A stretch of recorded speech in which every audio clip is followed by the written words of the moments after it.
Let's start with something that just happened and has come to some preliminary end. Starting on Tuesday and ending late yesterday, please don't fall. The Dana Reserve Housing Project being proposed in Napomo had its time in front of the County Board of Supervisors. The board took over 12 hours of public testimony on the project, including our comments, and in the end voted 3-2 to support the proposed project. Thank you for spending all that time.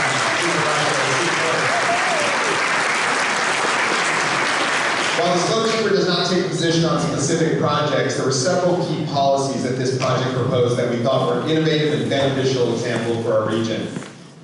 First, a significant amount of housing in the project that proposed all levels of housing from deep affordability to market rate housing.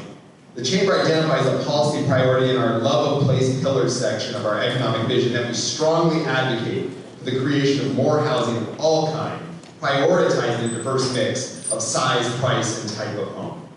The chamber also identifies in our environmental stewardship pillar of Imagine SLO economic vision that we support and promote the benefits of compact urban form, infill development, which this project was, and oppose development that is likely to induce urban sprawl. This project does all those things and protects the Dana Ridge Natural Preserve in perpetuity to ensure that sprawl does not come to those 400 acres of pristine landscape. Finally, the developer, Nick Tompkins, has developed a brand new down payment assistance program that might turn out to be a model for our region and give a helping hand to grow our home ownership opportunities for that next generation of homeowners. Staying on that topic of housing, the City Council for the City of San Luis Obispo took a study session item back on March 5th to understand what the city was on the current and future development of housing. If you haven't seen this great report, you can find it on the city's website as part of the March 5th agenda. I represent the chamber at that meeting, gave comments that the city might want to look at moving up the discussion on key specific plans where we could unlock significant housing, such as Mid-Higuera area, the Upper Monterey area, the Margarita and airport specific plan areas, along with tackling specific parts of the zoning code that might be inhibiting housing. At the conclusion of that discussion, it was recommended by the council that the planning department come back as part of the supplemental budget discussion on May 7th meeting to outline short, mid, and long-term work plan ideas to facilitate the continued development of housing in the city. To that end, Councilmember Pease has engaged stakeholders with expertise in the housing development process, including the chamber, to look at specific things in our city zoning codes and specific plans that might provide a big impact for a little investment to ensure we keep moving the needle on housing development.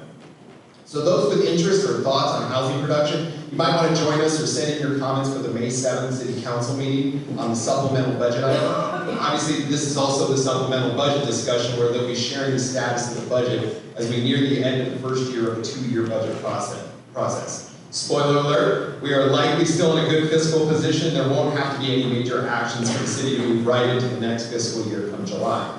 Now with that said, there is one significant thing happening in the coming weeks that could have a major impact on the budget, and that is the upcoming City Council conversation on May 14th. That will be the conversation on SLO's favorite topic.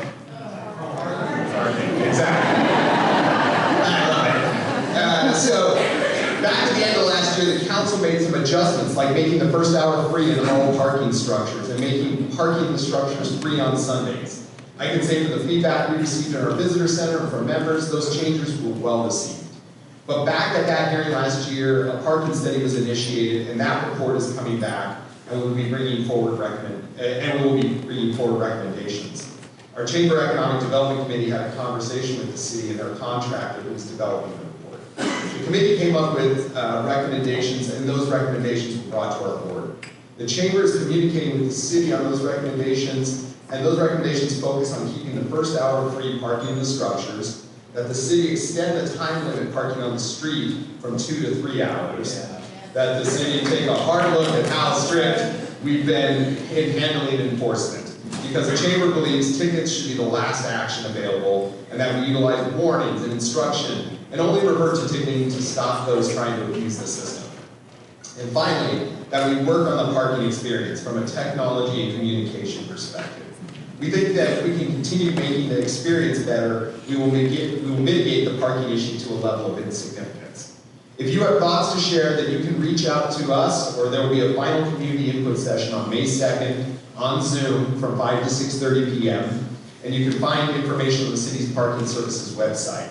The council meeting on May 14th is where the council will act, and we hope we will maintain a strong fiscal position, but take some final actions here on parking.